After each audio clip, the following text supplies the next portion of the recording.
ஆண்டவர் ரட்சகருமாகிய இயேசு கிறிஸ்துவின் நாமத்தினாலே இந்த வீடியோ வாயிலாக உங்களை சந்திக்கிறதில் மிகுந்த மகிழ்ச்சி அடைகிறேன்.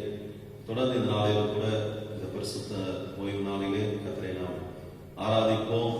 வீடுகளில் இருக்கிற நீங்களும் எங்களோடு கூட சேர்ந்து தேவனை ஆராதிக்க துதிக்க நாம் ஒருமனப்படுவோம். கர்த்தர் நம் ஒவ்வொருவரையும் ஆசீர்வதிப்பாராக. தலையை தாழ்த்தி நாம் ஜெபிக்கலாம். எங்கள் அன்பின் பரலோக பிதாவே, இயேசுவின் நாமத்தினாலே தகப்பனே, இந்த காலவெளியிலும் விசுவாசத்திலே தாழ்த்தி அர்ப்பணிக்கிறோம். ஆண்டவரே, இந்த ஆண்டவரே ஸ்தோத்திரம் காணொளி மூலமாய் ஆண்டவரே வீடுகளிலே எங்களோடு கூட இணைந்து உம்மை ஆராதிக்கிற ஒவ்வொருவரையும் கர்த்தர் நீர் ஆசீர்வதிப்பீராக. ஆண்டவரே ஸ்தோத்திரம், ஆண்டவரே ஆவியோடும் உண்மையோடும் உம்மை தொழுது கொள்ள வேண்டும் என்ற அந்த வார்த்தையின்படியே ஆண்டவரே ஸ்தோத்திரம், ஆண்டவரே ஆவியில் ஒருமனப்பட்டவர்களாய் ஒன்றிணைந்து உம்முடைய நாமத்தை உயர்த்துவதற்கு தேவனை பாராட்டின இந்த நல்ல தருணத்திற்காக உங்களுக்கு நாங்கள் நன்றி செலுத்துகிறோம். கர்த்தாவே, உம்மை ஸ்தோத்திரிக்கிறோம், உம்மை துதிக்கிறோம். ஆண்டவரே, இந்த காலங்களிலே உம்முடைய பிரசன்னத்தினாலே எங்களை நிரப்புவீராக. ஆங்காங்கே ஆண்டவரே வீடுகளிலே ஆண்டவரே ஸ்தோத்திரம், ஆண்டவரே அப்பா உம்மை ஆராதித்துக் கொண்டிருக்கிற ஒவ்வொருடைய வாழ்க்கையிலும் இந்த நாளிலே ஒரு விசேஷித்த ஆசீர்வாதத்தை தேவனாகிய கர்த்தர் நீர் கட்டளையிடுமாறு ஜெபிக்கிறோம். உம்முடைய பிரசன்னத்தின் நிறைவையும் ஆண்டவரே உம்முடைய தொடுதலையும் ஆண்டவரே ஸ்தோத்திரம், ஆண்டவரே உம்முடைய ஆசீர்வாதத்தையும் ஒவ்வொருவரும் அனுபவிக்க கர்த்தர் கிருபை பாராட்டுவீராக. தொடர்ந்து எங்களோடு கூட இருந்து எங்களை நடத்தி செல்லுங்க, ஆசீர்வதிங்க. நல்ல தகப்பனே, ஆமென், ஆமென், ஆமென். நாம் ஒன்று சேர்ந்து தேவனை நாம் துதிப்போம், ஆராதிப்போம். நாம் பாடலை பாடி கர்த்தருடைய நாமத்தை நாம் துதிக்கலாம். சேனை அதிபன் நம் கர்த்தருக்கே செலுத்துவோம் கனமும் மகிமையுமே. அற்புதமே தம் அன்பெமக்கே, அதை அறிந்தே அகமகிழ்வோம். கர்த்தர் நம்மோடு கூட இருக்கிறார், கர்த்தர் நமக்குள்ளாக இருக்கிறார். நிச்சயமாய் நம்மை வெற்றி சிறக்க பண்ணுவார் என்கிற அந்த விசுவாசத்தோடு இந்த நாட்களிலே தேவன் நம்மை கைவிடாமல் நடத்துவார் என்கிற அந்த நிச்சயத்தோடு நாம் தேவனை நாம் துதிப்போம், கர்த்தரை நாம் ஆராதிப்போம். கர்த்தர் நல்லவராயிருக்கிறார். சேனையதிபன் நம் கர்த்தருக்கே செலுத்துவோம் கனமும் மகிமையுமே. சேனையதிபன் நம் கர்த்தருக்கே செலுத்துவோம் கனமும் மகிமையுமே. அற்புதமே தம் அன்பெமக்கே, அதை அறிந்தே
காணப்பட வேண்டும்.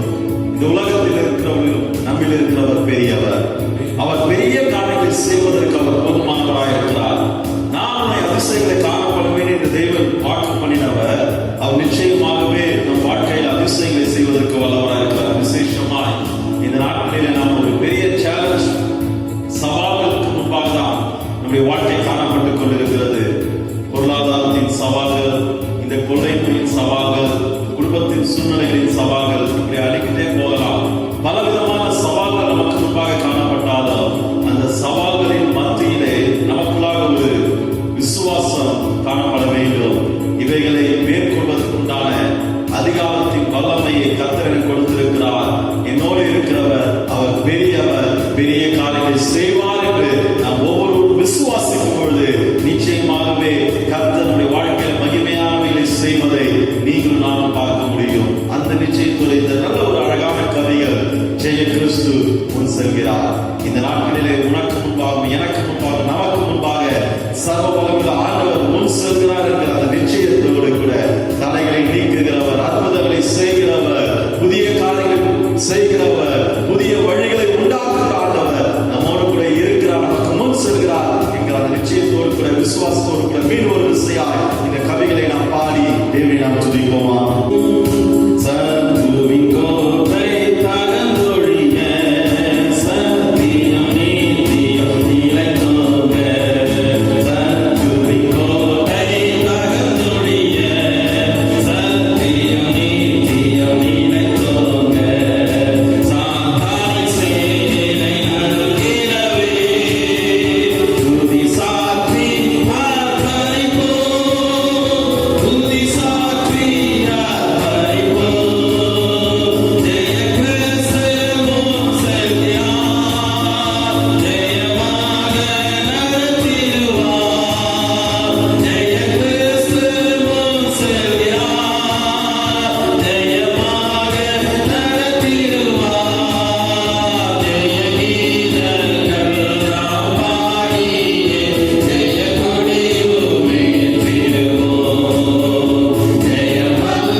தனிமையின் பாதையில் தகப்பனை உத்தோவில் சுமந்ததை நான் மறப்பேனோ,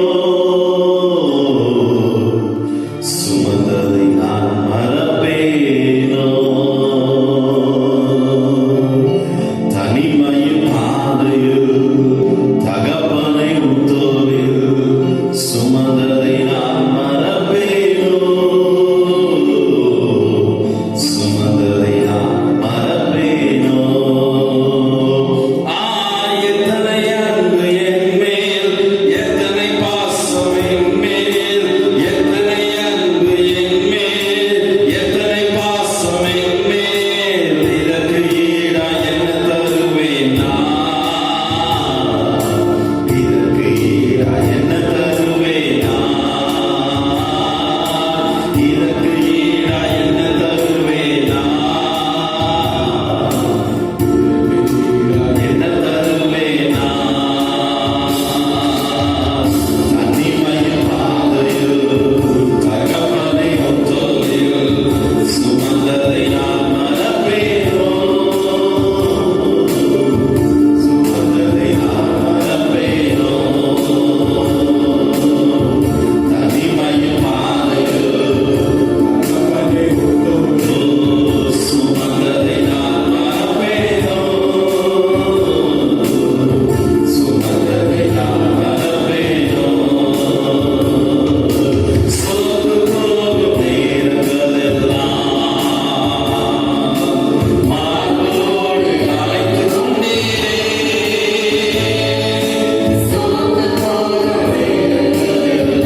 இம்மட்டுமாய் எங்களை நடத்தி வந்த தேவன் இனியும் நீங்க நடத்த வல்லவராய் இருக்கிறீர்கள் அதை நிச்சயித்தோம்.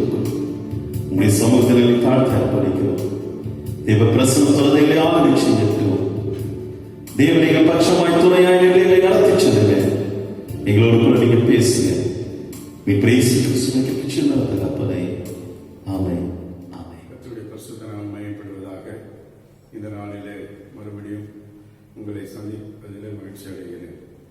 கடந்த நாட்கள் முழுவதும் கர்த்தர் நம்மை பாதுகாத்தார். நமக்கு நல்லவராய் போதுமானவராய் இருந்திருக்கிறார். அவருக்காக நன்றி செலுத்துகிறேன். காரணம், நம்முடைய ஜெபம் ஒருபோதும் வீண் போகவில்லை. நம்முடைய பிள்ளைகளை கர்த்தர் இந்நாள் வரைக்கும் பாதுகாத்தவர்கள். அதற்காக நன்றி செலுத்துகிறேன். அன்பான தேவனுடைய பிள்ளைகளே, இன்னும் நாம் தேவனுக்கு ஏற்ற பரிசுத்தத்தில் நம்மை காத்துக்கொள்வோம். கர்த்தர் நம்மை ஆசீர்வதிப்பார். வேதத்திலிருந்து ஒரு பகுதியை வாசிக்க கேட்போம். யோவான் எழுதின சுவிசேஷம் 21ஆம் அதிகாரம் 15ஆம் வசனத்திலிருந்து 17ஆம் வசனம் வரைக்கும் வாசிக்க கேட்போம். அவர்கள் போஜனம் பண்ணின பின்பு இயேசு சீமோன் பேதுருவை நோக்கி, யோனாவின் குமாரனாகிய சீமோனே, இவர்களிலும் அதிகமாய் நீ என்னிடத்தில் அன்பாயிருக்கிறாயா என்றார். அதற்கு அவன், ஆம் ஆண்டவரே, உம்மை நேசிக்கிறேன் என்பதை நீர் அறிவீர் என்றார். அவர், என் ஆட்டுக்குட்டிகளை மேய்ப்பாயாக என்றார். இரண்டாம் தரம் அவர் அவனை நோக்கி, யோனாவின் குமாரனாகிய சீமோனே, நீ என்னிடத்தில் அன்பாயிருக்கிறாயா என்றார். அதற்கு அவன், ஆம் ஆண்டவரே, உம்மை நேசிக்கிறேன் என்பதை நீர் அறிவீர் என்றார். அவர், என் ஆடுகளை மேய்ப்பாயாக என்றார்.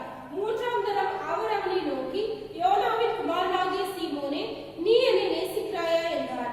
என்னை நேசிக்கிறாயா என்று அவர் மூன்றாம் தரம் தன்னை கேட்டபடியினாலே பேதுரு துக்கப்பட்டு, ஆண்டவரே, நீர் எல்லாவற்றையும் அறிந்திருக்கிறீர், நான் உம்மை நேசிக்கிறேன் என்பதையும் நீர் அறிவீர் என்றார். இயேசு, என் ஆடுகளை மேய்ப்பாயாக என்றார். ஆமென். கண்களை மூடி நாம் செபிப்போம். நல்ல இயேசுவே, நாம் நமக்கு நன்றி செலுத்துகிறோம். ஆசீர்வதிக்கப்பட்ட இந்த நாளுக்காய் நன்றி. இந்த கால வேளையிலே நீர் எங்களோடு பேசும். நம்முடைய வார்த்தை நாம் கேட்கிறோம். நீங்க மாத்திரம் பேசும். இயேசு கேட்கிறோம் பிதாவே. ஆமென். ஆமென். உட்கார். இங்க வாசித்த இந்த பகுதியில அவர்கள் போஜனம் பண்ணின பின்பு இயேசு சீமோன் பேதுருவை நோக்கி, யோனாவின் குமாரனாகிய சீமோனே, இவர்களிலும் அதிகமாய் என்னிடத்தில் அன்பாய் இருக்கிறாயா என்றார். அதற்கு அவன், ஆம் ஆண்டவரே, உம்மை நேசிக்கிறேன் என்பதை நீர் அறிவீர் என்றான். அழகான வார்த்தை. என்னன்னா, அவர்கள் நிறைய பேர், 12 சீசர்களும் இயேசுவும் இருக்கிறார். அவர்கள் இருக்கும் பொழுது சீமோன் பேதுருவை மட்டும் ஆண்டவர் விசாரிக்கிறார், கேட்கிறார். என்ன கேட்கிறாரு? இவர்கள் எல்லாரிலும் நீ என்னிடத்தில் அன்பாயிருக்கிறாயா? ஏன் அப்படி கேட்டா சொன்னா, சீமோன் பேதுரு தேவனை அதிகமாய் நேசித்தார். தேவனிடத்துல அதிகமாய் அன்பு கொண்டார். கர்த்தருடைய பரிசுத்த நாமம் மகிமைப்படுவதாக. நீங்கள் இந்த காரியங்களை நீங்கள் பார்க்கும்போது ஆண்டவர் ஒவ்வொரு முறையும் அவனை அதிகமாய் நேசிக்கிறதை பார்க்கிறோம். ஏன்னா, முதலாவது அவன் சகோதரனாகிய அந்திரேயா தான் ஆண்டவரை விசுவாசித்தான். அந்த அந்திரேயா தான் இவரை ஆண்டவரிடத்தில் கொண்டு வருகிறத பார்க்கிறோம். கர்த்தருடைய பரிசுத்த நாமம் மகிமைப்படுவதாக. அன்பான தேவனுடைய பிள்ளைகளை, நீங்கள் பார்க்கும் பொழுது வேதத்துல ஒவ்வொரு முறையும் தேவன் அவரை நேசிக்கிறத பார்க்கிறோம். என்னன்னா, நீங்க வாசித்து பாருங்க. லூக்கா சுவிசேஷம் 5ஆம் அதிகாரம் 3ஆம் வசனத்துல பார்க்கும் பொழுது எத்தனையோ படகுகள் அங்க இருக்கிறது. ஆனா அந்த சீமோன் பேதுரு படகுல தான் தேவனை ஏறினார் என்று பார்க்கிறோம். வாசிப்போமா? அப்பொழுது அந்த படகுகளில் ஒன்றில் ஏறினார். அது சீமோன் உடையதாய் இருந்தது. அப்பொழுது அந்த படகுகளில் ஒன்றில் ஏறினார். அது சீமோன் உடையதாய் இருந்தது. கர்த்தருடைய பரிசுத்த நாமத்திற்கு மகிமை உண்டாகட்டும். அப்போ தேவன் அவர் நம்மை தெரிந்து கொண்டிருக்கிறார். எத்தனையோ ஆட்கள் உண்டு. லட்சக்கணக்கான கோடிக்கணக்கான ஜனங்கள் மத்தியில தேவன் உன்னையும் என்னையும் அவர் தெரிந்து கொண்டிருக்கிறார். ஏன் தெரியுமா? நம்ம மேல ஒரு நோக்கம் வைத்திருக்கிறார், நம்மை உயர்த்தி கனப்படுத்துவதற்கு. அன்பான தேவனுடைய பிள்ளைகளே, அந்த சீமோன் பேதுரு தேவனை நேசிக்கிறார் என்பதை அவர் ஏற்கனவே அறிந்திருக்கிறார். அதனால்தான் யோவான் சுவிசேஷத்தில் பார்க்கும், நீங்கள் என்னை தெரிந்து கொள்ளவில்லை, நான் உங்களை தெரிந்து கொண்டேன், நான் உங்களை தெரிந்து கொண்டேன். வாசிங்க யோவான் சுவிசேஷம் 6ஆம் அதிகாரம் 68 வசனத்தை வாசிங்க. 6:68. சீமோன் பேதுரு அவருக்கு பிரதியுத்தரமாக, ஆண்டவரே, யாரிடத்துல போவோம்? நித்திய ஜீவ வசனங்கள் உம்மிடத்தில் உண்டு. நீ ஜீவனுள்ள தேவனுடைய குமாரனாய் கிறிஸ்து என்று நாங்கள் விசுவாசித்து அறிந்தும் இருக்கிறோமே என்றார். அவ்வளவு விசுவாசம் பேதுருக்கு இருந்தது. அதனால்தான் இவர்களை காட்டின எண்ணத்துல அன்பா இருக்கிறாயா. இந்த வார்த்தை எப்போது இது சொல்லப்படுகிறது சொன்னா, ஆண்டவர் பரலோகம் போவதற்கு முன்பாக பேசுகிற வார்த்தைகளை நாம் பார்க்கிறோம். ஏன்னா பேதுரு தேவனை அதிகமாய் நேசித்தார், அதிகமாய் அவரிடத்தில் அன்பு கொண்டார். கர்த்தருடைய பரிசுத்த நாமத்திற்கு மகிமை உண்டார். நீங்க பாருங்களேன், லூக்கா சுவிசேஷம் 4ஆம் அதிகாரம் 38ஆம் வசனம். லூக்கா சுவிசேஷம் 4ஆம் அதிகாரம் 38ஆம் வசனம். பின்பு அவர் ஜெப ஆலயத்தை விட்டு புறப்பட்டு சீமோன் வீட்டில் பிரவேசித்தார். யார் வீட்டில் பிரவேசித்தார்? சீமோன். நிறைய எல்லா சீசர்களும், ஆனா சீமோன் வீட்டுக்கு தான் அவர் போனார் என்று வேதத்திலே பார்க்கிறோம். மார்த்தாள் மரியாள் வீட்டுக்கு போனா அதெல்லாம் வேற வேற. சீசர்கள் உடைய வீட்டுல சீமோன் பேதுரு வீட்டுக்கு தான் அவர் போகிறார். அவரை அதிகமா நேசித்தார். சீமோன் பேதுரு மேல ஒரு எண்ணம் தேவனுக்கு இருந்தது. இந்த காலவேளை கூட உங்களை தேவன் நேசிக்கிறார், உங்க மேல கரிசனையா இருக்கிறார். இப்ப உங்க வீட்டுக்கு அவர் வந்திருக்கிறார். உங்க வீட்டுக்கு வந்து உங்க வீட்டுல இருக்க பிரச்சனையெல்லாம் மாற்ற வந்திருக்காங்க. பார்க்கணும், சீமோன் வீட்டுக்கு போன உடனே அவங்க பேதுரு மாமி ஜுரமா இருக்கிறாங்க.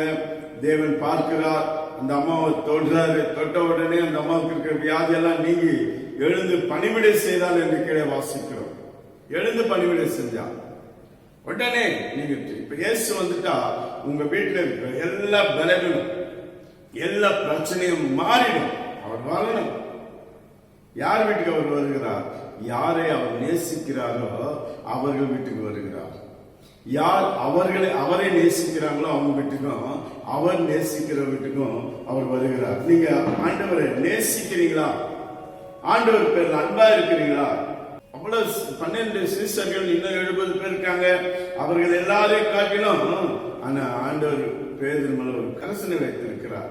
அன்பான தேவனுடைய பிள்ளைகளே, வாசிப்போமே மத்தேயு சுவிசேஷம் 17ஆம் அதிகாரம் 24ஆம் வசனத்தில் வாசிங்க. அவர்கள் கப்பர்நகூமில் வந்தபோது வரிப்பணம் வாங்குகிறவர்கள் பேதுரு இடத்தில் வந்து உங்கள் போதகர் வரிப்பணம் செலுத்துகிறது இல்லையா என்று கேட்டார். பேதுரு எந்த அளவுக்கு தேவனோடு இருந்தார். 12 சீசர்கள், இன்னும் 70க்கும் அதிகமான சீசர்கள் உண்டு. ஆனால் என்ன நடந்தது? இந்த வரி அரசாங்க அதிகாரிகள நேரா பேதுருக்கிட்ட தான் வந்து கேட்கிறான். பேதுருக்கிட்ட கேட்கிறான், வரி பணம் போதகரும் கட்டல, நீங்களும் கட்டல. இங்க பார்க்கும்போது ஆண்டவர் பேதுரு கூப்பிட்டு சொல்றாரு, தூண்டில் போடு, முதல் பிடிக்கிற மீனை பாரு, அதன் வயிற்றில பணம் இருக்கும், உனக்கும் எனக்கு செலுத்து என்று சொல்லுகிறார். அந்த அளவுக்கு தேவனுக்கும் பேதுருக்கு ஒரு நல்ல நெருக்கம். அதனாலதான் இவர்களை எல்லாரையும் காட்டின நேரத்தில் அன்பா இருக்கிறாயா என்று கேட்டார். கொஞ்சம் யோசிச்சு பாருங்களேன். ஒவ்வொரு முறையும் பேதுரை நேசிக்கிற கர்த்தர் உங்களையும் என்னையும் நேசிக்கிறார். ஏன் அப்படி சொல்றாருன்னா, வாசிங்க மத்தேயு சுவிசேஷம் 26ஆம் அதிகாரம் 75ஆம் வசனம். அப்போது பேதுரு சேவல் கூவுறதுக்கு முன்னே நீ என்னை 3 தரம் மறுதலிப்பாய் என்று இயேசு தன்னிடத்தில் சொன்ன வசனத்தை நினைவு கொண்டு நீ என்னை 3 தரம் மறுதலிப்பாய் என்று வசனத்தை நினைவு கூர்ந்து வெளியே போய் மனம் கசந்து அழுதான். அவர் மரிக்கிறதுக்கு முன்பாக, அதாவது சிலுவையில போவதற்கு முன்பாக அந்த பந்தி இருக்கிறதை பார்க்கிறோம். பந்தி இருக்கும் பொழுது தன்னுடைய மரணத்தை குறித்து அவர் வெளிப்படுத்தினார். அப்போது பேதுரு சொல்றார், ஒரு காலம் இது நேரிடக்கூடாது உனக்கு, நான் உன் கூடவே மறிப்பேன் சொன்னபோது அவர் சொன்னார், இல்லப்பா, இன்று இரவு பிடிபடுவேன், ஆனால் அதிகாலை சேவல் கூவதற்கு முன்னே என்னை 3 தரம் நீ மறுதலிப்பாய் என்று சொன்னார். அதே போல அந்த அதிகாரத்தில் வாசிக்கும் போது மேலே முதல்ல போர் சேவன் கேட்கிறான், இரண்டாவது வேலைக்காரி கேட்கிறார், மூன்றாவது ஒரு மனிதன் பார்த்து கேட்கிறான், இவனும் அவரோடு இருந்தவன் தான் என்று சொன்னபோது அவன் சொல்றான், நான் இல்லை என்று சபிக்கவும் சத்தியமனமும் தொடங்கினான் பார்க்கிறோம். அதற்கு பிறகு கோழி கூவிட்டு சேவல் கூவின உடனே அதை உணர்ந்தான். உணர்ந்து ஐயோ தப்பு செய்து விட்டோமோ என்று சொல்லி மனம் கசந்து அழுதார். யார் உணர்ந்து மனம் கசந்து அழுகிறார்களோ அவர்களுக்கு நிச்சயமாய் மன்னிப்புண்டு, மீட்புண்டு. வேதம் சொல்லுகிறது, தன் பாவங்களை மறைக்கிறவன் வாழ்வடைய மாட்டான், அவைகளை அறிக்கை செய்து விட்டு விடுகிறவனோ இரக்கம் பெறுவான். இரக்கம் பெறுவான். நீ தேவனத்துல இரக்கம் பெறணும். அன்பான தேவனுடைய பிள்ளையே, எந்த அளவுக்கு தேவன் இந்த பேதுரு மேல நம்பிக்கை வைத்திருக்கான்னு பார்க்கிறோம். நம்பிக்கை வைத்திருக்கிறார். வாசிப்போம். மத்தேயு சுவிசேஷம் 16ஆம் அதிகாரம் 15ஆம் வசனத்திலிருந்து வாசிக்க கேட்போம். 16ஆம் அதிகாரம் 15ஆம் வசனத்திலிருந்து சில வசனங்களை வாசிப்போம். 18ஆம் வசனம் வரைக்கும். அப்பொழுது அவர், நீங்கள் என்னை யார் என்று சொல்லுகிறீர்கள் என்று கேட்டார். சீமோன் பேதுரு பிரதியுத்தரமாக, நீர் ஜீவனுள்ள தேவனுடைய குமாரனாகிய கிறிஸ்து என்றார். இயேசு அவனை நோக்கி, யோனாவின் குமாரனாகிய சீமோனே, நீ பாக்கியவான், மாம்சமும் இரத்தமும் இதை உனக்கு வெளிப்படுத்தவில்லை, பரலோகத்தில் இருக்கிற என் பிதா இதை உனக்கு வெளிப்படுத்தினார். மேலும் நான் உனக்கு சொல்கிறேன், நீ பேதுருவாய் இருக்கிறாய், இந்த கல்லின் மேல் என் சபையை கட்டுவேன், பாதாளத்தின் வாசல்கள் அதை மேற்கொள்வதில்லை. பாருங்களேன், நீ பாக்கியவானா இருக்கிறாய், ஏன்னா நான் தேவன் என்பதை நீ அறிந்து கொண்டாய், ஆகினாலே உன்னை கொண்டு நான் பெரிய காரியங்களை செய்வேன். மேலே பார்க்கும்போது 14ஆம் வசனத்துல சிலர் உம்மை யோவான் ஸ்நானகர் என்று சொல்லுகிறார்கள், சிலர் எலியா என்று சொல்லுகிறார்கள், சிலர் எரேமியா அல்லது தீர்க்கதரிசியில் ஒருவர் என்று சொல்லுகிறார்கள் என்று ஒவ்வொருத்தரும் ஒரு காசு சொல்லுங்க. ஆனா பேதுரு மட்டும் சொன்ன, இல்ல, நீ ஜீவனுள்ள தேவனுடைய குமாரனாகிய கிறிஸ்து, எங்களை ரட்சிக்க வந்தவர் நீர்தான். எலியா ரட்சிக்க முடியாது, எலிசா ரட்சிக்க முடியாது, முன் தீர்க்கதரிசிகள் பரிசுத்தவான்கள் ரட்சிக்க முடியாது. தேவன் மட்டும்தான் ரட்சகர், தேவன் மட்டும்தான் உதவி செய்கிறவர், தேவன் மட்டும்தான் காப்பாற்றுகிறவர், தேவன் மட்டும்தான் அரவணைக்கிறவர் என்பதை பேதுரு நன்றாக அறிந்தான். அதனால்தான் ஏக்கத்தோடு கேட்கிறாரு, இவர்கள் எல்லாரையும் காட்டின என்னிடத்துல அன்பா இருக்கிறார். ஏன்னு கேட்டீங்கன்னா, இயேசு மரித்து விட்டார், அடக்கமண்ணாகிவிட்டது, எடுத்துக்கொள்ளவும் உயிர்த்தேர்ந்தும் முடிந்து விட்டது, போயிட்டாரு. இனி என்ன செய்வேன் போது பேதுரு தான் நான் மீன் பிடிக்க திரும்ப போறேன் வலையேற்றிட்டு போறார். அதுக்கப்புறம் மற்ற சீசர்களும் அவரோட கூட போறதை பார்க்கிறோம். இந்த 21ஆம் அதிகாரத்தில் அதை வாசிக்கலாம். தேவன் கூட இருக்கும்போது அற்புதம், இனி எனக்கு அற்புதம் நடக்காது என்று சொல்லி அவன் உணர்ந்து அப்படியே கொஞ்சம் பின்வாங்கி போயிட்டான். நம்ம தேவன் அற்புதம் செய்யும் போதெல்லாம் தேவன் தேவன் என்பது, ஏதாவது பிரச்சனை வந்துட்டா உடனே தேவன் இல்லை, இனி என் வாழ்க்கையில சந்தோஷம் இல்லை, என் வாழ்க்கையில மகிழ்ச்சி இல்லை என்று ஒதுங்கி போயிடும். இல்லை இல்லை இல்லை, கர்த்தர் கூட இருக்கிறார், உனக்கு அற்புதம் செய்வார், நேசிக்கிறார். வாசிங்க, இன்னும் எந்த அளவுக்கு அவர் நேசிக்கிறார் பாருங்களேன். வாசிங்க, மார்க்கு சுவிசேஷம் 14:37-38. அவர்கள் நித்திரை பண்ணுகிறதை கண்டு பேதுருவை நோக்கி யாரை நோக்கி? பேதுருவை நோக்கி. அவர் கூட மற்ற சீசர்கள் யோவான், யாக்கோபு எல்லாம் தான் போயிருக்காங்க.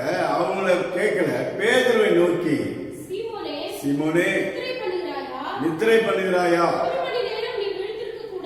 1 மணி நேரம் நீ விழித்திருக்க கூடாதா?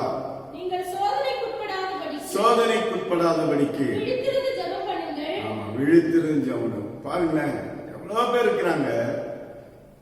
அவங்களெல்லாம் கேட்கல. சீமோன் பேதுரு மட்டும் கேட்கிறார். உன்னை கேட்கிறார். நீ ஏன் ஜெபம் பண்ணல? நீ ஏன் வேத வாசிக்கல? நீ ஏன் ஊழியத்திற்கு அர்ப்பணிக்கல? நீ ஏன் தரிசனமாக கொடுக்கல? நீ ஏன் காணிக்கை செலுத்தல? உன்னை கேட்கிறார். ஏன்னா உன்னை நேசிக்கிறார், உன் மேல அன்பா இருக்கிறார். நீ உன்னை கீழ்ப்படிந்தா வாளாக்காமல் தலையாக்குவார், கீழாகாமல் மேலா. வேதத்துல பார்க்கிறோம், பேதுரு நேழ்பட்டு சுகமானவர்கள் உண்டு. பேதுருடைய வார்த்தை கேட்டு 3000 பேர் 5000 பேர் ரட்சிக்கப்பட்டது வேதத்துல வாசிக்கிறோம். 7000 பேர் ரட்சிக்கப்பட்டது நம்ம வேதத்துல வாசிக்கிறோம். ஒரு மனிதனை கொண்டு அவர் சொன்ன வார்த்தை, வாக்குதத்தம், தீர்க்கதரிசன வார்த்தையை அவனுக்குள்ளே நிறைவேற்றினார். அப்ப சொல்லபடி அதெல்லாம் வாசிக்கலாம். இன்னைக்கு உனக்கு சொன்ன தீர்க்கதரிசன வார்த்தை கர்த்தர் நிறைவேற்றுவார். உன் கண்கள் காணும், அந்நிய கண்கள் அல்ல, உன் கண்கள் காணும். ஆனா தேவனுக்கு முன்பாக நீ உண்மையா இருக்கிறார். ஏன் என்ன கேட்கிறாரு? உன்னை நேசிக்கிறாருங்க. ஏன் என்னையே குற்றப்படுத்தி இருக்கிறாங்க? உன்னை நேசிக்கிறாங்க, உன் மேல அன்பு வைத்திருக்கிறாரு. கேட்கிறாரு, என்ன தூங்குறியே? கொஞ்ச நேரம் விழித்திருக்க உன்னால முடியாதா? எழுந்துரு, ஜெபி. ஏன்னா சோதனைக்காரன் உங்ககிட்ட வந்துட்டு இருக்கிறான். சோதனைக்காரன் வந்திருக்கான். ஜெயிக்கிறேன், அவனுக்கு ஜெபம் வேண்டும். உன்னை கொஞ்சம் அர்ப்பணிப்பாயா? தேவ சமூகத்தில் உன்னை அர்ப்பணிப்பாயா? கடைசியா தேவன் உன்னிலே எதிர்பார்க்க ஒரு காரியம் இருக்கிறது. வாசிங்க, லூக்கா சுவிசேஷம் 22ஆம் அதிகாரம் 31-32 வசனம். பின்னும் கர்த்தர், சீமோனே, சீமோனே, சீமோனே, சீமோனே, இதோ கோதுமையை சுலகினால் புடைக்கிறது போல, கோதுமை சுலகினால் புடைக்கிறது போல சாத்தான் உங்களை புடைக்கிறதற்கு உத்தரவு கேட்டுக்கொண்டான். சாத்தான் உங்களை புடைக்கிறதற்கு உத்தரவு கேட்டுக்கொண்டான். நானோ உன் விசுவாசம் ஒழிந்து போகாதபடிக்கு உனக்காக வேண்டிக் கொண்டேன். நீ குணப்பட்ட பின்பு உன் சகோதரரை சிறப்படுத்து என்றார். நீ குணப்பட்ட பின் உன் சகோதரனை சிறப்படுத்து. உன் விசுவாசத்தை அவர் பார்க்கிறார். நீ எந்த அளவுக்கு கர்த்தர் மேல விசுவாசம் இருக்கா? உன் விசுவாசம் ஒழிந்து போறதுக்காக சாத்தான் உன் பின்னாடியே வந்துட்டு இருக்கிறான். யோபு கிட்ட அப்படிதான் வந்தான். கேட்டான், ஏன் யோபு உத்தமத்தில் இருக்கான் தெரியுமா? நீர் அவனையும் அவனுக்கு உண்டான எல்லாவற்றையும் வேலையடித்து பாதுகாத்து இருக்கிறேன், ஆகினால் தான் இருக்கிறான்.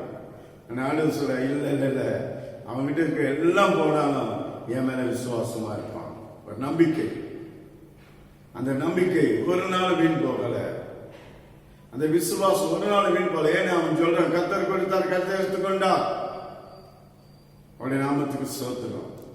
வேதம் சொல்லுகிறது, அவன் நாவினால் பாவம் செய்யலையாம், கர்த்தர் குறை கூறவும் இல்லையா. நீ அந்த நிலையில இருக்கிறாயா? நஷ்டம் வந்துட்டா, தோல்வி வந்துட்டா, ஏதாவது பிரச்சனை வந்துட்டா தேவனை குறை சொல்லிக்கிட்டு இருக்கிறார். இன்னைக்கு உன்னை மாற்றிக்கொள். தேவன் உன்னை நேசிக்கிறார். ஏன் எனக்கு இந்த பிரச்சனை? ஏன் எனக்கு இந்த வறுமை? ஏன் எனக்கு இந்த போராட்டம்? அவர் நேசிக்கிறார். நீ அவரிடத்தில் மனம் திரும்பி விசுவாசித்து ஜெபிக்கும் பொழுது உன் ஜெபம் கேட்கப்படும். உன் ஜெபம் கேட்கப்படும். இவர்கள் எல்லாரை காட்டிலும் நீ என்னிடத்தில் அன்பா இருக்கிறாயா? அநேகர் இருக்கலாம். உன் வீட்டில் உன் கணவன் இருக்கலாம், உன் மனைவி இருக்கலாம், உன் பிள்ளைகள் இருக்கலாம்.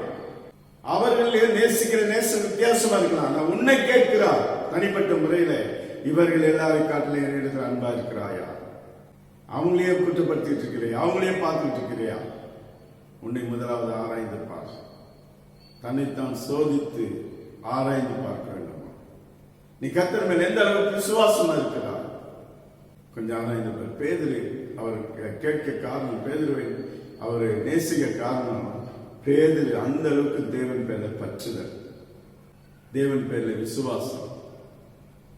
கடைசியாய் பேதுரு தேவனை கடைசி நாட்களிலே தன்னுடைய ஊழியத்தை நிறைவேற்றும் காலத்திலே சத்துருக்களால் அவருக்கு மரணம் நேரிடும் பொழுது அவரை சிலுவையில் அறைய முற்பட்டார்கள்.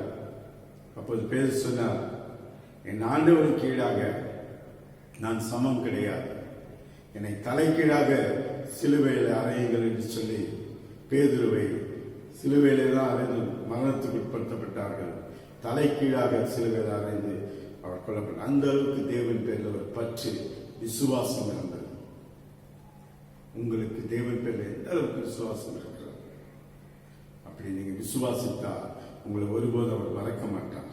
அவர்கள் நிறைய பேர் இருக்காங்க, இவர்கள் எல்லாரையும் காட்டிலும் நீ என்னிடத்தில் அன்பா இருக்கிறாங்க. அன்பு எதை வெளிப்படுத்துகிறது? நாம் ஜெபிக்கிற ஜெபம் அன்பை வெளிப்படுத்துகிறது. நாம் வாசிக்கிற வேத வாசிப்பு அன்பை வெளிப்படுத்துகிறது. நாம் கர்த்தருக்கு கொடுக்கிறதுல அன்பை வெளிப்படுத்துகிறோம். ஆராதனை நேரத்தோடு வருகிறதுல அன்பை வெளிப்படுத்துகிறோம். அவர் அதை தான் எதிர்பார்க்கிறார் உன்னிடத்தில். யோசிச்சு பாருங்க, கிட்டத்தட்ட 3ஆம் மாதம் துவங்குகிறது. நாம் ஆலயத்திற்குள் பிரவேசித்து எத்தனை நெருக்கும் போராட்டம். ஆனாலும் ஜெபிக்கிற ஜெப வீரர்கள் ஜெபம் நம்மை பாதுகாத்து வருகிறது. இந்த கொரோனா நம்மை ஒன்று பாதிக்கவும் செய்யாது. இன்னும் நீங்க விசுவாசத்துல இருந்தால், சங்கீதக்காரன் சொல்லும்போது சொல்றார், பஞ்சத்தில் அவர்கள் உயிரோடு காக்கும்படிக்கு கர்த்தருடைய கண்கள் அவர்கள் மேல் நோக்கமாக இருக்கு. 33ஆம் சங்கீதம். 34ஆம் சங்கீதத்தில் சிங்கப்பெட்டிகள் தாட்சத்தை பற்றினே இருக்கும். கர்த்தரை தேடுகிறவர்களுக்கோ ஒரு நன்மை குறைப்படாது, உங்களுக்கு ஒரு குறைவும் இருக்காது. விசுவாசி நீங்க அநேக இந்த ஆராதனை ஆலயம் துவங்கின நாட்களில் வந்து சாட்சி சொல்ல போறீங்க பாருங்க. கர்த்தர் நடத்தின விதத்தை, உனக்கு உன்னை சார்ந்தவர்கள், தேவனை அறியாதவர்கள் உங்ககிட்ட வந்து சொல்லுகிற அந்த கஷ்டம், அவர் படுகிற வேதனையை சொல்லுவாங்க. நீங்க சொல்லுவீங்க, கர்த்தர் என்னை நடத்தினார், நடத்தி கொண்டு இருக்கிறார், உண்மையாய் நடத்துவார். ஏன்னா நீங்களும் நானும் பேதிருக்கிறோம். தேவன் எந்த அளவுக்கு பேதுருவை நேசித்தாரோ அதே அளவுக்கு உங்களையும் என்னை நேசிக்கிறார். அவர் சொல்றாரு, நீ என்னிடத்தில் அன்பா இருக்கிறாயா? என்கிட்ட அன்பா இருக்காயா? என்னிடத்தில் அன்பா இருக்கிறாயா? நாம் தேவத்தில் அன்பா இருக்கிறோம். நம்மை கொஞ்சம் நாம் ஆராய்ந்து பார்ப்போம். நெருக்கமான சூழ்நிலை தான். இந்த நாட்களிலும் ஜெப நேரத்தை கூட்டுங்கள், வேதத்தை வாசிக்கிற நேரத்தை கூட்டுங்கள், கர்த்தரை கனப்படுத்துகிற நேரத்தை கூட்டுங்கள். கர்த்தர் நிச்சயமாய் உங்களை ஆசீர்வதிப்பார். கண்களை மூடி நாம் ஜெபிப்போமா?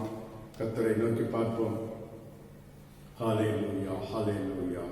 ஆண்டவரே, நாங்கள் உமக்கு நன்றி செலுத்துகிறோம். உன்னை நேசிக்கிறார், அவர் கேட்கிறார், இவர்கள் எல்லாரையும் காட்டில் நினைத்து அன்பா இருக்கிறாயா? இவர்கள் எல்லாரையும் காட்டில் அன்பா இருக்கிறாயா? அவர் சொல்றார், நேசிக்கிறேன் நேசிக்கிறேன் என்றார். ஆண்டவர் எதிர்பார்க்கிற வார்த்தை அன்பா இருக்கிறாயா? ஏதோ நேசிக்கிற பேரளவு சொல்லிட்டு போக வேண்டாம். என் மேல் அன்பா இருக்கிறாயா? அன்பு சகலத்தையும் தாங்கும், சகிக்கும், மூடும் என்று கொரிந்தியரில் வாசிக்கிறோம். இந்த அன்பை குறித்து வாசிக்கிட்டே இருக்கிறோம். அன்புக்கு பொறாமை இல்லை, அன்பு தன்னை புகழாது, தற்பொழிவை நாடாது, சினமடையாது, இப்படியெல்லாம் சொல்லப்பட்டிருக்கிறது. 13ஆம் அதிகாரம் கொண்டு வாசித்து பாருங்க, நல்லா அழகா இருக்கு. ஆனா தேவன் உன்னை நேசிக்கிறார். அவர் உன்னிடத்தில் எதிர்பார்க்கிறது, இவர்கள் எல்லாரையும் காட்டில் எண்ணத்தில் அன்பா இருக்கிறார்கள். நம்மை அர்ப்பணிப்போமா? நல்ல இயேசுவே, நாங்கள் உமக்கு நன்றி செலுத்துகிறோம். ஆசீர்வதிக்கப்பட்ட இந்த நாளுக்காய் நன்றி. இந்த பரிசுத்த நாளை கூட மறுபடியும் உங்களுடைய வார்த்தை கேட்க, உங்களுடைய பாதத்தில் இருக்க எங்களுக்கு கிருபை செய்திலே நன்றி செலுத்துகிறோம். தொடர்ந்து எங்களை ஆசீர்வதி, எங்களை கனப்படுத்தும். இந்த வாதை எங்கள் கூடாரங்களை அணுகக்கூடாது, எங்களை சார்ந்தவர்களை அணுகக்கூடாது. எங்கள் எல்லைகளுக்குள்ள உங்களுடைய பாதுகாப்பு இருக்கணும். உலக பிரகாரமான ஆண்டவரே, இந்த நவசினை தெளிக்கலாம். அதை காட்டில் நாங்கள் நம்முடைய ரத்தத்தை தெளிக்கிறோம். எகிப்திலே கர்த்தருடைய பிள்ளைகள் வீடுகளை மட்டும் பாதுகாத்து, எகிப்தியரே அந்த 10 வாதை அணுகினது. இந்த நாட்களிலே எல்லாரையும் பாதுகாக்கணும் நாங்க ஜெபிக்கிறோம்ப்பா. யாரா இருந்தாலும் ஒவ்வொருவரையும் பாதுகாக்கணும். ஏன் எல்லாரும் உங்களுடைய பிள்ளைகள். எங்க சென்னை பட்டணத்தில் உள்ள மூளை நொடிகளிலும் ரத்தம் தெளிக்கப்படுவதாக, தமிழ்நாட்டிலும் ரத்தம் தெளிக்கப்படுவதாக, இந்தியாவிலும் ரத்தம் தெளிக்கப்படுவதாக, இந்த உலகம் முழுவதும் ரத்தம் தெளிக்கப்படுவதாக, சங்கார தூதன் கடந்து போவார்கள். கர்த்தர் அற்புதம் செய்யும். எங்களுக்கு நீ பாதுகாத்துக் கொள். ஆண்டவரே சொத்து உங்களுடைய கரம் நடத்துவதாக, உங்களுடைய கரம் நடத்துவதாக எங்களை ஆசீர்வதி பாதுகாத்துக் கொள். இயேசு மூலம் கேட்கிறோம் பிதாவே. ஆமென், ஆமென். ஒரு காரியத்திற்காக நாம் ஜெபிப்போம். பாஸ்டர் ஜீவானந்தம் அவர்கள் குரோம்பேட்டையிலே ஊழியம் செய்து கொண்டிருந்தார். கடந்த வாரம் புதன்கிழமை அவர்கள் கர்த்தருக்குள் நித்திரை அடைந்தார். அந்த குடும்பத்திற்கு கர்த்தர் ஆறுதலா இருக்கணும். அம்மா பிள்ளைகள் ஊழியர்கள் கர்த்தர் அவருக்கு பிறகு அதை கர்த்தர் எடுத்து பொறுப்பெடுத்து நடத்தும்படிக்கு ஒரு நிமிஷம் கண்களை மூடி நாம் செபிப்போம். நல்ல இயேசுவே, நாங்கள் உமக்கு நன்றி செலுத்துகிறோம். பாஸ்டையா ஜீவனந்தையா இத்தனை காலம் இந்த சென்னை பட்டணத்தில் ஊழியம் செய்து இன்றைக்கு உமக்குள்ளே கடந்து வந்திருக்கிறப்பா. ஊழியத்தில் இருக்கிற அவர் பிள்ளைகளை பாஸ்டர் சந்திரன் இன்னொரு சகோதரன் அவர்களை எடுத்து நீ பயன்படுத்தும். நீ இந்த நாட்களே அம்மாவுக்கும் மற்ற பிள்ளைகளுக்கு ஆறுதலாய் தொடர்ந்து நடத்தும் ஆசை ஏசு மூலம் கெடுக்கிறோம் பிதா. ஆமென். நாத்துமாவே கர்த்தரை சோத்திரி, என் மூலமே அவருடைய பரிசுத்த நாமத்தை சோத்திரி. நாத்துமாவே கர்த்தரை சோத்திரி, கர்த்தர் செய்த சகல பாகம் மறவாது. ஆமென். நம்முடைய கர்த்தராகிய இயேசு கிருபை, பிதாவுடைய அன்பு, பரிசுத்தாவுடைய அன்பினைக்கும் சமாதானம், நன்மை, ஆசீர்வாதங்கள் நம் அனைவரோடு கூட என்றென்றும் இருப்பதாக. ஆமென். அன்பான தேவனுடைய பிள்ளைகளே, இந்த வார்த்தை கேட்டிருக்கிறீங்க. உங்கள் அன்பை தேவனுக்கு முன்பாக வெளிப்படுத்துங்க. தேவன் எதிர்பார்க்கிறார் ஏக்கத்தோடு. அந்த ஏக்கத்தை நீங்கள் நிறைவேற்றுங்க. நிச்சயமாய் இந்த ஆண்டு கொடுத்த வாக்குத்தத்தத்தை கர்த்தர் உங்களிலே நிறைவேற்றுவார். ஒவ்வொரு மாதம் ஒவ்வொரு வாரம் பேசுகிற வார்த்தைகளை உங்களிலே நிறைவேற்றுவார். நீங்க கர்த்தருக்கு பிரியமுள்ளவர்களாய் அன்புள்ளவர்களாய் நீங்க மாறும். கர்த்தர் உங்களை ஆசீர்வதிப்பார். இந்த கொரோனாவில் பாதிப்பில் அநேகர் மரித்துக் கொண்டிருக்கிறார்கள். அநேகர் படுக்கையில் கஷ்டப்பட்டு இருக்காங்க. அப்படிப்பட்டவர்களை கர்த்தர் பாதுகாக்கணும். விசேஷமாய் நம்முடைய பிள்ளைகள் வெளிநாடுகளில் இருக்கிறார்கள். அவர்களையும் கர்த்தர் பாதுகாத்துக் கொள்ளணும். சென்னைக்கு திரும்ப வர வேண்டும் என்று சொல்லி காத்து கொண்டிருக்கிற நேரத்தோட சரியானபடி ஃப்ளைட் கிடைத்து அவர்கள் வர கர்த்தர் உதவி செய்யும்படிக்கு அவர்களுக்காக நீங்க ஜெபிக்கும்படி உங்களை அன்பாய் கேட்டுக்கொள்கிறேன். நம்மை நாம் காத்துக்கொள்ளணும். கர்த்தர் நம்மை ஆசீர்வதிப்பார்.